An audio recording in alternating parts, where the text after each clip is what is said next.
বাংলাদেশের সংখ্যালঘু হিন্দু ও তাদের আস্থার ওপর আরও একবার আক্রমণ করেছে মুসলিম কট্টরপন্থীরা। বাংলাদেশের চট্টগ্রামের পুণ্ডরিক ধাম ইস্কনের সভাপতি চিন্ময় কৃষ্ণ দাস তথা চিন্ময় প্রভুকে গ্রেফতার করা হয়েছে। সম্প্রতি বাংলাদেশে মুসলিম কট্টরপন্থীরা চরম হুঁশিয়ারি দিয়েছিল, দাবি করেছিল নিষিদ্ধ করা হোক ইস্কনকে, না হলে ধরে ধরে হত্যা করা হবে ইস্কন ভক্তদের। বাংলাদেশে হাসিনা সরকারের পতনের পর থেকে ক্রমেই সংখ্যালঘু হিন্দুদের উপর দমন পীড়নের নানা ঘটনা প্রকাশ্যে এসেছে। পাল্টা প্রতিবাদে সামিল হয়েছেন হিন্দুরা। ইস্কন মন্দিরের পক্ষ থেকে বলা হয়েছে, বাংলাদেশের বিমানবন্দর থেকে ঢাকা পুলিশের গোয়েন্দা শাখার আধিকারিকরা চিন্ময় প্রভুকে গ্রেফতার করেছেন। আমরা এখানে এসে দেখা করতে পারি নাই, আমাদেরকে বাধা দিয়েছে, বলছে আপনারা রাস্তার ওই পাশে চলে যান, আমাদের অফিসাররা এসে ওনার সাথে কথা বলবে, আলোচনা করবে, তারপর আপনাদেরকে দেখানো হবে। আমরা এই আজকে এখানে আছি। পরবর্তী কোনো কর্মসূচি আছে?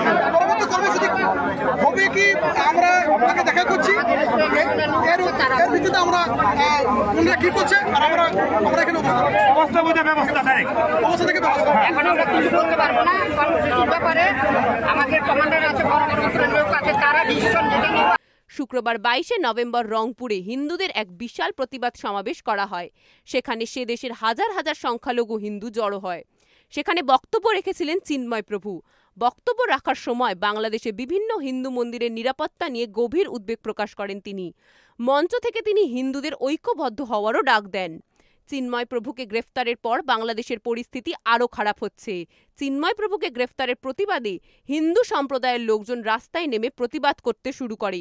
গভীর রাতে হাজার হাজার হিন্দু জয় শিয়া রাম ও হর হর মহাদেব স্লোগানে মৌলভীবাজারে মশাল মিছিল বের করে। জানা গেছে, প্রতিবাদকারীদের ওপর বিএনপি ও জামায়াতের কর্মীরা হামলা করে। এই হামলায় 50 জন হিন্দু আহত হয়। এদিকে জানা গেছে, এক সমাবেশে বাংলাদেশের জাতীয় পতাকার অবমাননার দায়ে চিন্ময় প্রভুকে গ্রেফতার করা হয়েছে।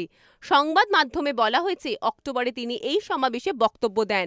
তবে চিন্ময়কে গ্রেফতারের পর বাংলাদেশে ব্যাপক বিক্ষোভ হচ্ছে। সেনা ও সশস্ত্র বাহিনী মোতায়েন করা হয়েছে। বিপুল সংখ্যক মানুষ রাস্তায় নেমে এসেছে।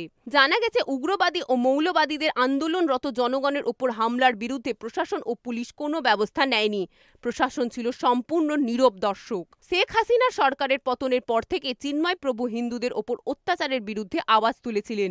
চিন্ময় প্রভু বলেছিলেন, অনেক হিন্দু এবং অন্যান্য সংখ্যালঘুরা অনিরাপদ বোধ করছেন এবং পশ্চিমবঙ্গ ও ত্রিপুরা হয়ে ভারতে পালিয়ে যাচ্ছেন।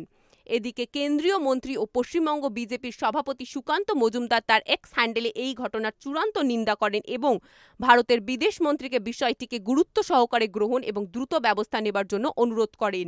এছাড়াও প্রাক্তন বিজেপি সভাপতি দিলীপ ঘোষও এই ঘটনার নিন্দা করেন।